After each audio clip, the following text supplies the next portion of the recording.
Hello, hi, welcome everybody. Thank you for your patience. Thanks for waiting. I'm glad you stuck it out. I am Pete Wells. I'm a restaurant critic for the New York Times.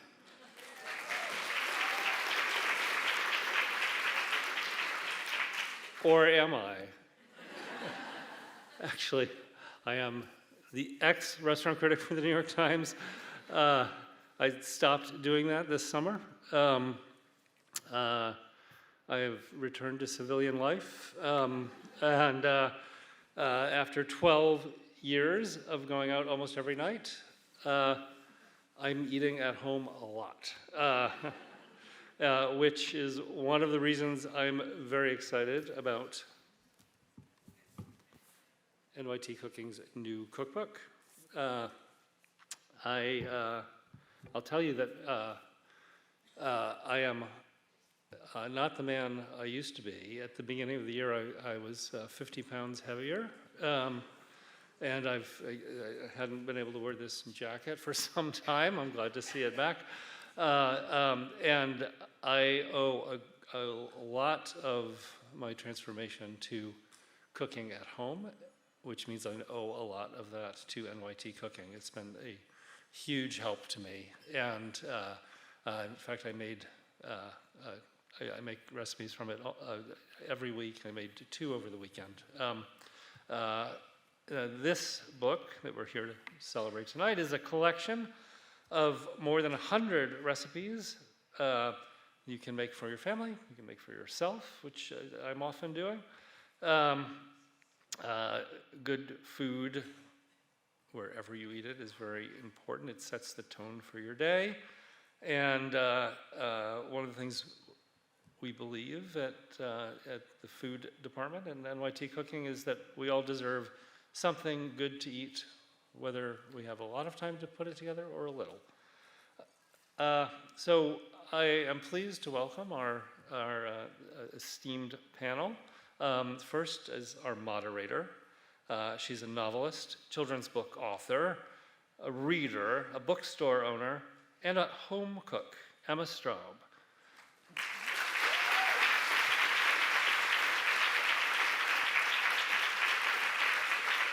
But I think not yet, but but she's there. She'll be speaking with my colleagues, Emily Weinstein, Melissa Clark, and Eric Kim.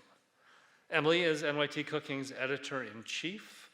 She has been at the Times for more than 15 years, and she helped to steward the food coverage alongside Sam Sifton before NYT Cooking was even a gleam in anybody's eye. This is her first book.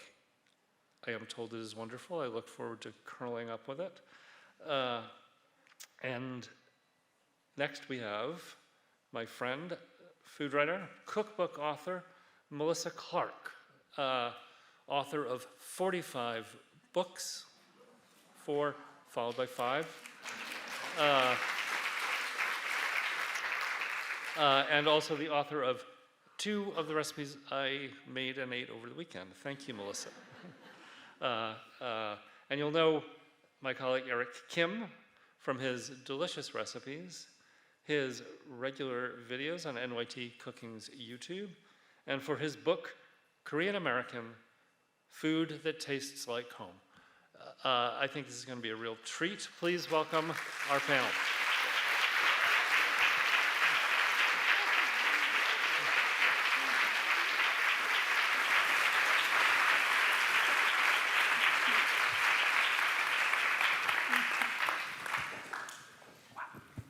Hi, everybody. I'm sorry to keep you in suspense. We weren't quite sure when to come out. Anyway, I am Emma Straub, as Pete said. I am a lot of things, but one of them is a sort of middling but enthusiastic home cook. And I personally use the New York Times Cooking app and page all the time.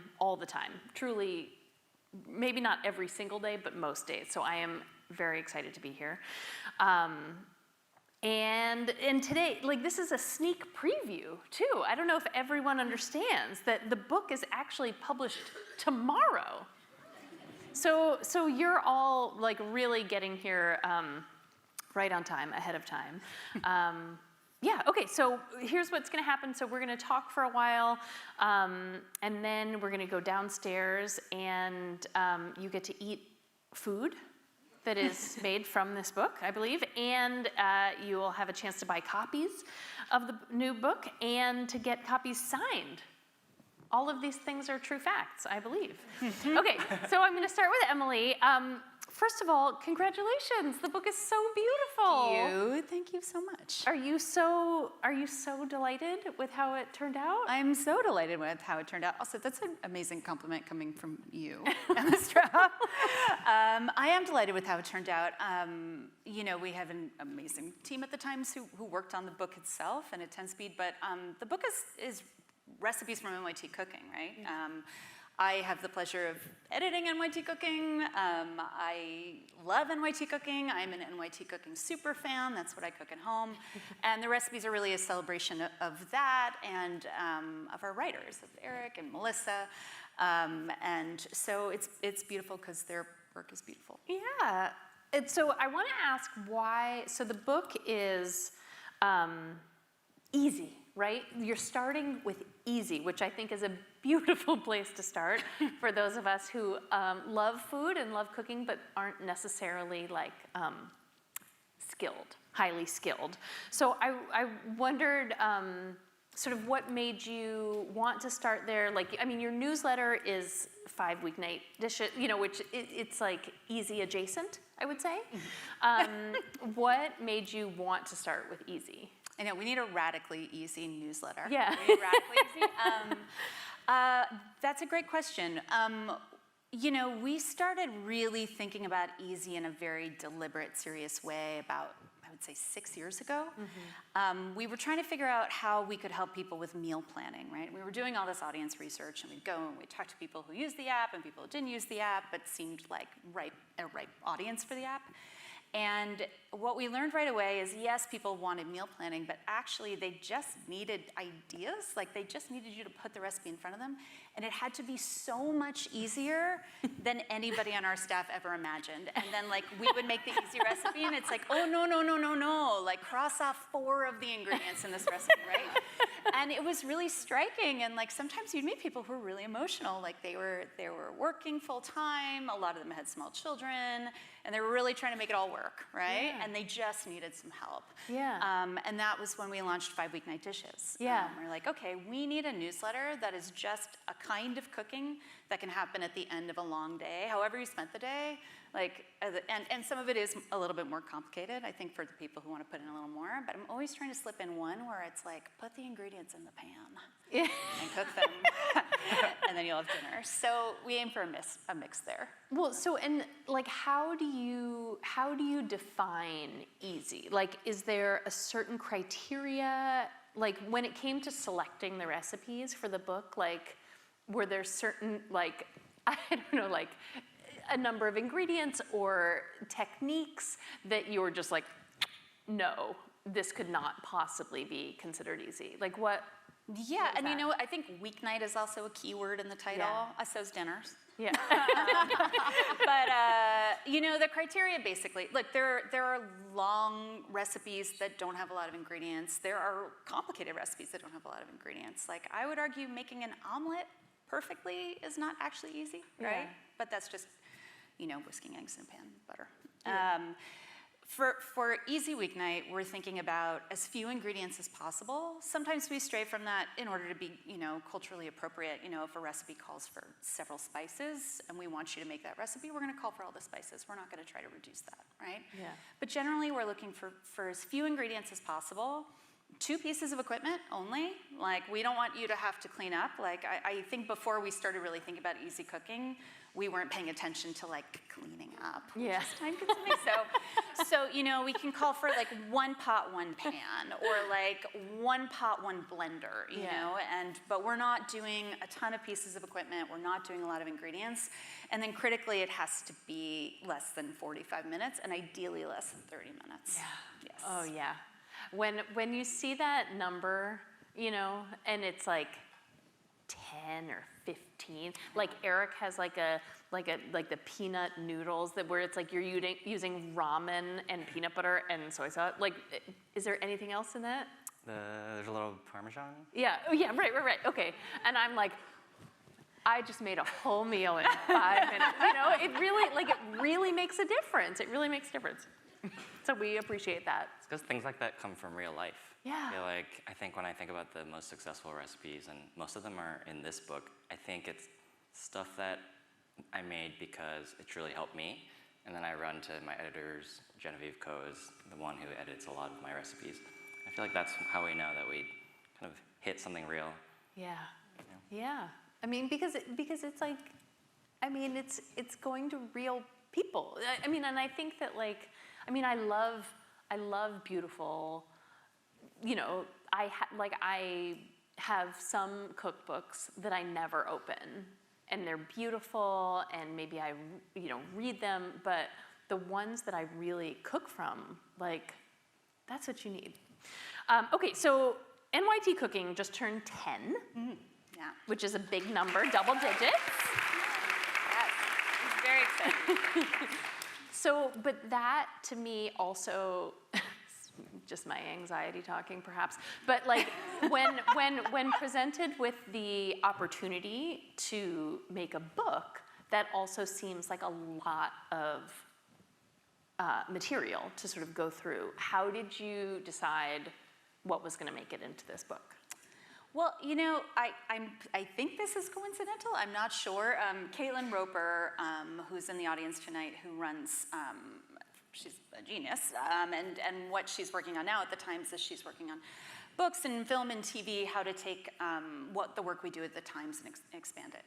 And right before she and I really started talking about this in earnest, I had this deranged idea that what I should do before I went on my vacation in August was sit down and write a list of 100 recipes I thought you should make this year. And I'm a parent of small children, but even so, I always still think of September as like back to school. Yeah. I remember thinking about that even before I had children. It's like, you get a fresh start in September, even if you don't have children in school, right? Yeah. So I was like, 100 recipes to make this year. And like, what a dumb thing to assign yourself before you go on vacation. I was at it like nights and weekends. But I made this list of 100 recipes. And, you know, it might surprise you to learn I know NYT Cooking really well. I know all the recipes. And so I just started pulling. I used my recipe box. Shout out to the recipe box. I hope NYT Cooking fans use it. Yeah. And I have all these different folders, you know, for meat and rice dishes. And so I just started getting organized, and then I wrote through that, and that published on our website, and it found this amazing audience. People were really excited to have it. And, you know, that was the list we started from. We ended up making quite a lot of changes to it, but we weren't starting from scratch, which is nice. You know, that's daunting, right? Yeah. Yeah. We did, I mean, the final book is quite actually a bit different from that list. But Yeah. we had a sense of what it could be because I had done that. Yeah, well, and you know, aforementioned Caitlin Roper also wanted me to point out something that I think probably comes out of that list that you're describing, which is that the way that the recipes are organized in the book, like there's a cool index at the front where it's like, it's not just like steak, whatever. It's like, tastes like pizza. You know, it's like organized in a fun way. And so that, thinking about what you just said like that, it makes me understand that index, like where that came from. You know, I mean, yes, cooking is a chore, right? You have to do it, you have to eat. But we really wanted this to feel delightful. We wanted there to be a lot of recipes that got people excited, that excitement you felt about the peanut butter noodles. Like, we want people to feel that way, and so you need to have those moments in the book. Yeah. Yeah. Yeah. Okay, so I think this is. Can I add something? Yes, Wait, please. sorry. In that index section, my favorite category is they're all grouped with like a few under each category, but there's one category that has one recipe, and it's like, must make this immediately, and it's Genevieve Co's fettuccine alfredo with chili crisp and spinach. Have you made that? You made that? I need to make it. I have not. But It's even Raise your hand if you've made that. even that one, That's a lot of All hands. right. if you go back and read Genevieve's column on that, even that one's about how she was really craving fettuccine alfredo. It was a dinner, like it was a weeknight, but she didn't want to pay all the money for that delivery, so she just looked in her pantry and did it. And it's sort of, those are the recipes that when they just come from real life and real situations, and then they're easy to write about, but they always end up doing the best. And I feel like that's something that's really apparent in, Yeah. in this collection. They connect with people. Yeah. Do either of you have a recipe that like took off on the app in a way that you didn't anticipate, where like now you're just walking down the street and people are like, oh my God. Oh, red lentil soup. My Yeah. yeah, I mean, that recipe, yeah. I think that's the only recipe of mine that I don't mess with. Like, Yeah. I never make the same thing twice. Yeah. You know, I never follow anyone's recipe. I definitely don't follow my own recipe. But that one I follow because I can't do it any better. It's just like, it's a particular thing. It's really easy. And yeah, and I'm glad people really find comfort from that recipe. So that's the one. They're like, I made you red lentil soup. So many emails, so many people, I made you red lentil soup. And I think, oh good, I fed you well. And it's really gratifying. That one's legendary. Mine's the gochujang caramel cookies. Yeah. I think. Oh yeah, They always come up to those me. are great. I followed your recipe for those actually. Those are great. You know when a recipe is famous when when people know the cookie but they don't know the author's name? I think that's Yeah. gochujang cookies. And then I'll meet like, you know, my partner's friends who like talk to me and they're like, oh, you work for the Times, what's your name? I was like, oh, actually I know your cookies. That's when you know it's a famous recipe. Wow. That's power. That's power. When your cookies precede you. Gochujang sales did spike during that period, so Yeah. I'm not saying Well, so here, this could lead into the next question. So,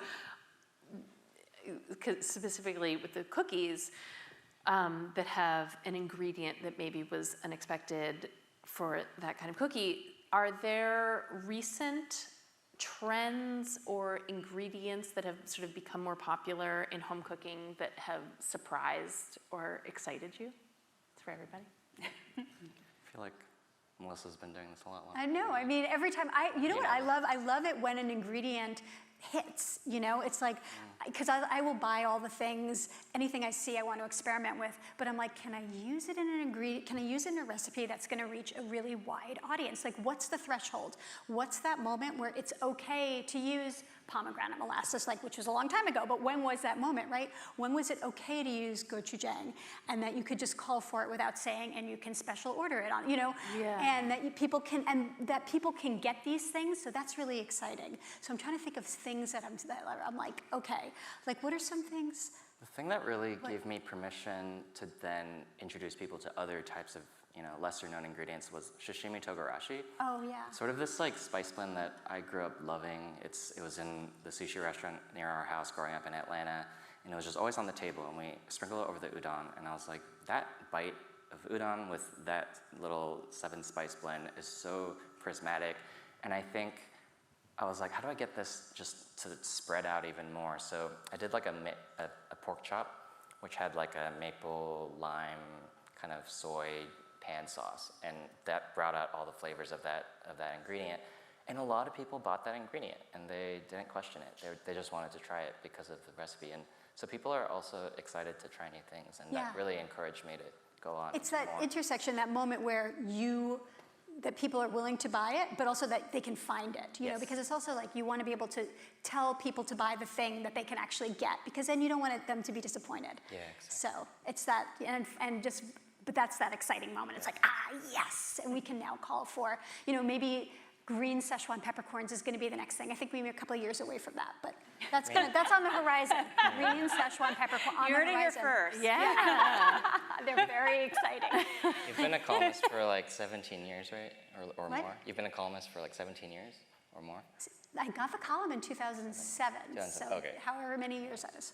But I feel like you've done a lot for harissa and preserved lemons. Actually, there was one point when Emily said to me, she's like, we have to stop with the harissa just for a moment. Just take a moment. I'm like, okay. Wow. So It was, I mean, it wasn't just me. I mean, you know, Yotam Ottolenghi was like, it was a bunch of us. I don't remember this conversation. yeah. Well, but this makes me have a lot of follow-up questions, just like in terms of how it happens. Like, so, forgive me, guys, I'm going really off script here, but I don't think you'll mind. So, how does it work? Like, do you each, along with all of your colleagues, come up? You have an idea, and then you pitch the idea to Emily, and she says, no. Or she says, yes, we haven't had a Melissa Clark harissa, recipe in months. Or how does it work? How does a recipe get from like your brains to the NYT app? I want to hear your answer. Well, I mean, you were just saying real life for you, Yeah, right? I mean, to be honest, I have to go. The funny thing about working in lifestyle, media is you have to live a life to be able to write about it. So That's a really good point. so I just have to go into the kitchen and cook for my partner and me, and if it tastes good, I go to Genevieve. I'm excited about it. And Yeah. that's how I pitch it usually. Yeah. I do. I have a note. I have a kitchen notebook, and so when I'm making dinner, if it's good, my husband will say, write it down right now before you forget, because I will forget. And so then I'll take my chicken scratch notes, and then that'll be the basis of a recipe, and then I'll develop it from there. And if it's good, then I'll pitch it. I'll say, okay. Yeah. That's one avenue. But then another avenue is it's like my editor who right now, like it used to be Emily, but now it's Kristen Shambrock, who's amazing also. And she'll say, you haven't done chicken in a while. Or how about a pasta? And then we're also thinking seasonally, right. And we're working ahead. So we're thinking, okay, what's going to be in season in 3 or 4 months? Yeah. And it's all of these factors, and they all come together. And also, what else is in the section? Because you don't want the whole section to be chicken. Right. You need to diversify. So it's sort of like, how that like the models in like the Sports Illustrated swimsuit issue are freezing to death because they're, no? Everybody? Because they're, or like fashion models or whatever, where like those pictures were taken 6 months ago. You know what I mean? It's kind of like how we roast turkey in July. Right, exactly. But don't they fly those models somewhere warm? Okay. Sorry, I actually don't know that much actually have about no idea. swimsuit photography, but I just was thinking about things that have to be shot in advance. Anyway, moving on. So Melissa, the joy of both cooking and eating is everywhere in your recipes, in your videos, and your reviews, and it's infectious. How do you think, / is it possible? Do you do this all the time? This joy can be cultivated in busy home cooks. Is that part of your goal? No, that is exactly part of my role, because I know, yes, I get an inordinate amount of pleasure from cooking, but not everyone does, and I realize that. I cook all day, and then I still want to make dinner. That's my own craziness. But so how do I get people to feel a little bit of that? And I have this thing that I always say, and I think it's really important, is that, if you love to cook on weekends, there are ways for you to take that love and turn it and put it during the week, use it during the week, right? And I say, make making dinner your time. Don't think about it as a chore. Don't think about it, it is, but you try to downplay that and think about it as, this is my time. And so create an environment that makes it your time. Like what works best for you? In my case, what I want is I want my family in the kitchen with me. I want, my husband mixing me a cocktail or playing music, or sometimes he'll read to me. Like that is the best thing. And so it's like, that's really joyful, right? But maybe you want to be alone and you want everybody out of the kitchen, get out of the kitchen, you want to turn up your music and you want to do your thing. Do that. Just create an environment and a space for you to make cooking time at least a time that doesn't feel heavy and like you're working. Make it feel as good as it can, whatever that means for you. Yeah. Wow. How about you, Eric? Does that strike truth for you too? Yeah, definitely. I mean, I could speak to another side of our recipe development, which is a lot of what I do is also I interview chefs, or I try to get recipes from restaurant kitchens, and that's why it's not just in our own kitchens when we're eating out and we find something that's so amazing that we have to share it with other people. That's when you know you've landed on something lovely, and then you kind of like fall in love with the source, and then, which you're not supposed to do, but you kind of fall in love with the source, really get to know their story, and then watch them cook. And so recipes come from all over, but I think the joy can also come from other people. I think that's something I Yeah, and I would imagine it also comes from like feeding people, you know, the people who are on the other end, unless you're just cooking for yourself. But, you know, I don't know, I have 2 small children who like don't eat anything, but this week, both of them were like, how about you make some more roasted broccoli? Which is nothing, it's nothing, you know, but it's not nothing. That's it's a enormous. milestone. I'm a okay, good everyone. My daughter's never, ever asked for roasted broccoli, ever. Keep waiting. Okay, so this sort of speaks to what you just said, Eric, about sort of getting inspiration from other sources as well. How do you strike a balance between creativity and inspiration and accessibility? Like, I think that with this book in particular, you know, the recipes are aimed for a wide audience and for people who aren't pros necessarily. It's hard. You're so good at it, though. Well, I feel like you and I actually travel a lot, you know, for pleasure, but also for work. And so through the traveling, I mean, I'm not going to be cooking or developing a recipe in my hotel room. I mean, sometimes I do, but, you know, for the most part, you don't. And so you really are, and I think it's a blessing. Like, we're kind of working all the time. Like, even when we're going out to eat or going over to a friend's house. I mean, some of my favorite recipes are the ones that I get from a friend throwing a dinner party. And I'm just like, oh, that's one way to do it. That's amazing. And I'll credit that friend, and then, you know, sort of come home and try it in my own way. And yeah, I think I have to personally not cook to stay inspired. It's like a practice for me. I think also, like, you know, when you're talking about stories behind the recipes, because I know how important that is to both of us. And when you have a recipe that has a story, it's like, it's a great recipe, but then it's also so much easier to write about, and and you can communicate it to people. So a lot of the creativity comes in getting that story out, as opposed to like taking the dish and adding, like, you know, preserved lemons and harissa. You know, it's really like, what is the story behind this dish? Right. Yeah. You know, can I add something too? Please. So you'd asked about that sort of convergence of convenience and accessibility, right? Yeah. No, sorry, creativity and accessibility. When we were putting together this book, you know, and looking at the list of recipes and looking at it really, you know, with fresh eyes as a collection of recipes that you would hold in your hands in this book, we really tried to include like only NYT cooking recipes that hit that balance. Like, you need to look at these recipes and think like, this could only be NYT cooking. You know, we publish plenty of recipes. We publish recipes for classic dishes, and, you know, we think it's the best possible version of the classic dish, but we don't change it. You know, it's great the way it is.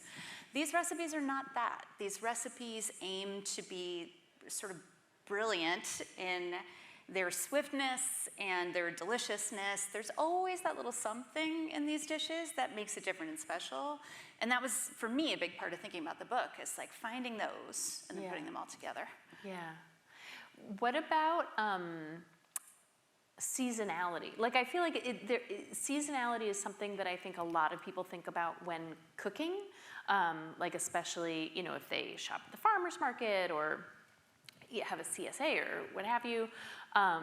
But how does that work when you're thinking about putting together a cookbook? Because you're not like, it's not like summer, right? You don't want to pigeonhole yourself. So how does that work into how you organize or think about or plan it? So there are very few, I thought about this a lot, there are very few recipes in this book that will only taste good during the peak produce season, which is, I think here in the Northeast, summer. Yeah. There are very, very, very few recipes. I can actually only think of one where it's like, no, make this with summer corn. Yeah. But even then, you can make this recipe with frozen corn. It's Melissa's sheet pan chicken with the corn and chilies, which is a great recipe. What do you agree with this assessment, Melissa? Yeah, no, I mean, when I developed that recipe, I did it before there was summer corn. Yeah. So I did this with like crappy, bad corn, and then I did it again with frozen corn. Yeah. And then it's actually really funny because I have a similar one that I do with tofu. And I actually made that last night. Yeah. I made that too. Last night? I made it on Wednesday. Oh my gosh! But I changed delicious. the recipe because I can never do it. So instead of using a poblano, because I didn't have it, I used, I had a bunch of randomly shishitos. And you know how sometimes you get a shishito that's really, really hot?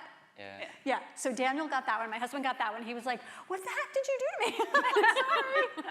I'm sorry. Another great recipe. I really think if you're putting out a book, you do kind of need something that's going to work all year. And also the reality is, cherry tomatoes are going to taste best from the farmer's market in August. Yeah. I mean, that's my feeling. But you can get that stuff year-round now, and it's pretty good. So we also try to focus on ingredients if they're out of season, that you can still get stuff at the supermarket, and it's not local, but you'll still get a good result. I mean, and I think cherry tomatoes, actually, we do quite a few recipes with cherry tomatoes for that reason. Yeah. You don't need a gorgeous, fat heirloom tomato for those recipes to taste great, and I don't even think they would taste better. I think that's one of the strengths of the book. It's exactly that, is that, you can make this all year round and it's going to be delicious. With frozen corn, with actually not such great supermarket corn, it's going to be still delicious because of the way the recipes are constructed throughout the whole book, right? Yeah. But then when you do make it with something in season, you're like, oh my God. So that's which is great. So it's a year-round experience. We're speaking to this before a little bit, but the development process is kind of like that anyway. We're sort of cooking out of season. Yeah. And it's sort of a good, I personally like to go to the, big box supermarket to get, worse ingredients just to make sure that it will taste good for No, everyone. seriously, you're right. No, right. We live next to farmers markets, but not everyone does, so you want to make sure it tastes good with. If you can make this with those January tomatoes, you're going to be amazing. Two of my favorite recipes in this book have cherry tomatoes in them. And one of them, you know how when you get like your high school yearbook and you bring it home and you flip through really quickly just to like see if there are pictures of you and your best friends in it? That is how I felt with this book, where I like got it and I flipped through right away and I was like, because the first spread, the first picture, I wish I had a copy up here because I would hold it up and show you. The first spread is like 2-page gorgeous photograph of the recipe that I personally cook the most, like in my life, which is this feta, red onion, cherry tomato, lemon, broccolini situation. That is such Right? a good recipe. I love that. That is a good Oh my recipe. God. I was like, there she is. She's right there. It made me so proud. Cat feta got an applause. That's amazing. So Eric, I want to go back to what you were just saying. You guys were just talking a little bit about storytelling. And like I know you a little bit, but I feel like I know you more than I do because I read what you write. And I don't know, I just wondered if you guys can talk a little bit about that, because I feel like writing about yourself and food is like a certain kind of, I don't know, like openness or vulnerability. How do you think about that as you write? Oh, I think about it all the time. It's sort of, this is a really weird job, right? I say it, I think that all the time. I mean, it's a great job, love it. But to be responsible for cooking and then writing recipes, and they come from our lives. It's a very private thing to share food, and but doing it publicly has really been such an honor and a joy, because I think when people stop me on the street, they're not really like telling me, once in a while someone will be like, I love your videos and I love your writing, but a lot of the times it's like, thank you so much for that, sheep pan bibimbap that really helped me, helps my family like once a week. Like that's really intimate. Yeah. And so there's immediately the breaking of that barrier, and you can just like speak about the cooking, and it feels really, it's kind of lovely. It's a different kind of, it's not really fame. It's like, I don't know, you're like, I feel like it's just like a neighborhood, like you're the cook next door kind of thing, right? Yeah. You're in people's kitchens, and it's Yeah, really well, strange. because I mean, it Lovely. is. I mean, you use the word intimate, and I think that really is. Yeah. That is what it is. Yeah, and beyond the weeknight cooking, there's like a stouffer style mac and cheese, and just one person was staring at me all day, or like the whole dinner, and then I was like, and they finally came up to me with his daughter, and he was like, this is her, her like birthday mac and cheese, and just it's really lovely. And then you kind of like best. end up in, I mean, I don't know how many people come up to me and they're like, oh my God, Melissa Clark's like, they name. Anyway, and one thing I just wanted to say was that this is our day-to-day, it's our jobs, but what's really lovely is I remember when you were doing that sheep pan chicken with the corn, and what's exciting is we're all just working, from assignment to assignment, but we don't really know until it comes out and goes out into the world, if it's going to be viral, and so we're like making hits without knowing it, and it's cool to be a part of that, environment. There's always the chance that something's really going to reach a lot of people, so that's why I think we take it seriously. We never know what that thing is. No, not really. Just never know. This is. I hope this is an okay question to ask. But so the NYT cooking app, I think of as being famous for its comment section. Oh, yes. That's all of you. Okay, not to do like so much crowd work, but will you raise your hand if you've ever written a comment? Okay, that's a healthy number. Do you read the comments? Oh, God, yeah. Absolutely. I do, because, well, first of all, they make me a better recipe writer, because if someone's tripping up over a point, I need to know. I need to understand what's working for people and what doesn't work. Yeah. And, to Emily's point earlier about what does easy mean? Like earlier in my career, I had a very different idea about what easy meant than I do now, and it's gotten way easier, and I've tried to strip it, and that's all from the notes. That's for all of your notes. And also, I steal your ideas. When you're like, oh, I made that, except that instead of the chicken, I use, mashed potatoes or whatever, like I'm stealing it, and then I'm making it into a recipe. So I'm very grateful for the notes. I think our NYT community is quite amazing. And then Yeah. talking about sharing stories, we'll share our stories, but people share stories in the notes too. And sometimes they're crazy, and sometimes they're amazing. And it's just like reading the notes is one of my favorite things. I definitely use NYT Cooking as like a social media app. Instagram's got, anyway, other social medias have gotten so toxic, it's just like, Yeah. it's nice to read about cooking. I can say just blanket, I think as a department, we love the comments. and when you find a really good one, like a gem, and by that I don't mean like a really helpful tip on a recipe, although those are great too. When you find the crazy story, or just something, it's just like a tour de force comment, we share them with each other in the Slack channel, because we love them. We genuinely love them. Well, and I mean, you love them. Clearly, you love them so much that there are actually comments printed in the book too. Yes. So if you are a frequent commenter, whether or not you just raised your hand, you should flip through the book downstairs and see, because you might be in. I don't know if you had to ask permission from the. You know what? I don't know if we Sorry, had to ask no, we didn't. We did not ask permission. The New York Times, I'm sure, has great lawyers. I apologize if I just got anyone to. But we don't use people's full names. Okay.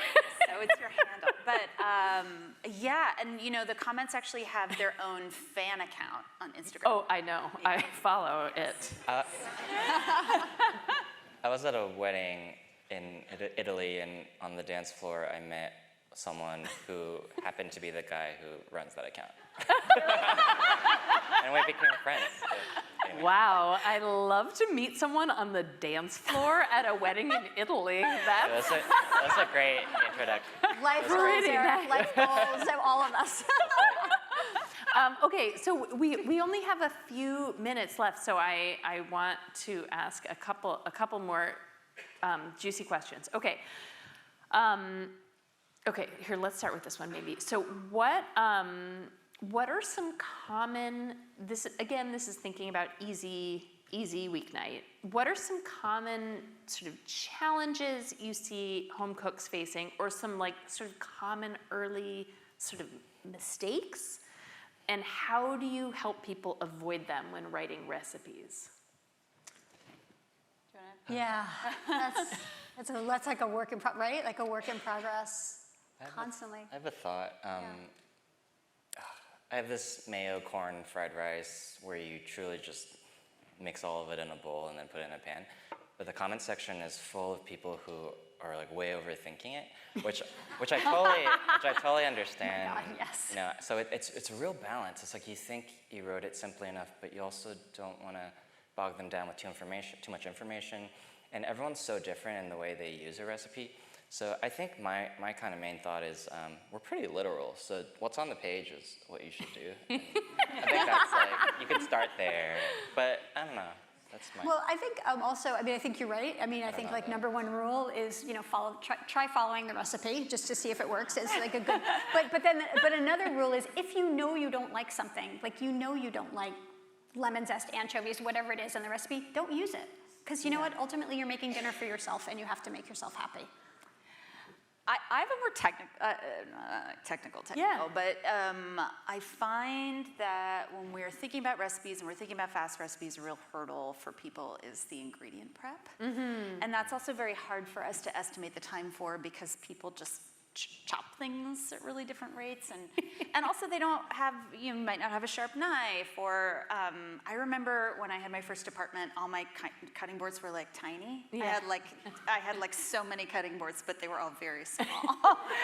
And that's like not helpful when you're trying to chop something or cut something. And so a thing I'm thinking about is a lot is how do we help people just get themselves set up so they actually can zip through these recipes. And part of that is equipment, not expensive equipment, just equipment. I will say, I think the best thing somebody can do for themselves to be a better everyday cook is knife skills. Like improve your knife skills. Yeah. Okay, well, so this leads in perfectly to my last question, which is advice. So what advice would you give to someone, Emily's just given a great piece of advice, who's really just starting their like home cooking adventure, especially, you know, the world is overwhelming, like on that level, like if we're gonna take it like easy to heart, like what's more advice, like having some knife skills or sharp knife? Even just a sharp knife. Yeah, sharp knife. Yeah, I would say on one of those rasp microplane graters, like that, I mean, that is just, before we had those, we had to chop everything we had to chop the garlic and the ginger by hand really fine, and we had to grate lemons on a box grater. Yeah. Like, and I know it's just changed my life, because those are the things I use a lot. I want to have those fresh flavors right at the end, the lemon zest, the garlic, the ginger, and I want them really easily, and you can just add it to anything. Yeah. So I would say that would be my number one, is get yourself one of those. It's just gonna save you so much time, and then you throw it in the dishwasher. Yeah. That's true. I think this is something I do personally, and I think it could be helpful for people, but I have a quarter sheet pan next to my stove at all times, and there's whatever can fit in there is what I use in my daily cooking. And I switch things out here and there. It's like, oh, I've stopped using pimento split, like that, like French Basque, like, you know, red chili pepper. And I think the reason I like to say that is it's okay if that changes, but it's a finite amount. So, and that's the realistic way people cook and the way we develop, actually. And one beautiful thing about this book is I've never seen, it's really, as just, you know, for us as developers and colleagues, it's lovely to see all of us in one book, because you really, as you flip the page, you're really like, oh, that has a lot of ginger and lime, and oh, that's definitely like a Yolande recipe, or like, oh, there's some dumplings and tofu, and it's vegetarian. Oh, that's definitely heady. If you check the byline across, you know, our work, we're using similar ingredients. We're working from our own, you know, daily pantries. And one way to do that is to just practice like keeping that quarter sheet pan next to your stove. I like doing that personally. Yeah. I actually love that, like following someone, like Yeah. Hetty. I mean, I love Hetty Love as a Hetty, human Yes. also, which helps, but like, The food is I just, like, whenever I see, I'm like, oh, well, I can do that. I can Yeah. do it. If Yeah. Hetty says I can do it, I can do it. Love it. All right, we have hit 0, 0, 0 on the timer, which is, it's good news, bad news, everybody. Because the bad news is that I have run out of time asking these beautiful people questions, but the good news is that you get to now go downstairs and eat food. You get to eat food. And you get to buy the book. And for everyone at home, the recipes are, of course, also online. But the book is so beautiful; you're gonna love it. You can get all of these beautiful people to sign it for you. Thank you so much for coming. Thanks for coming. Thank you.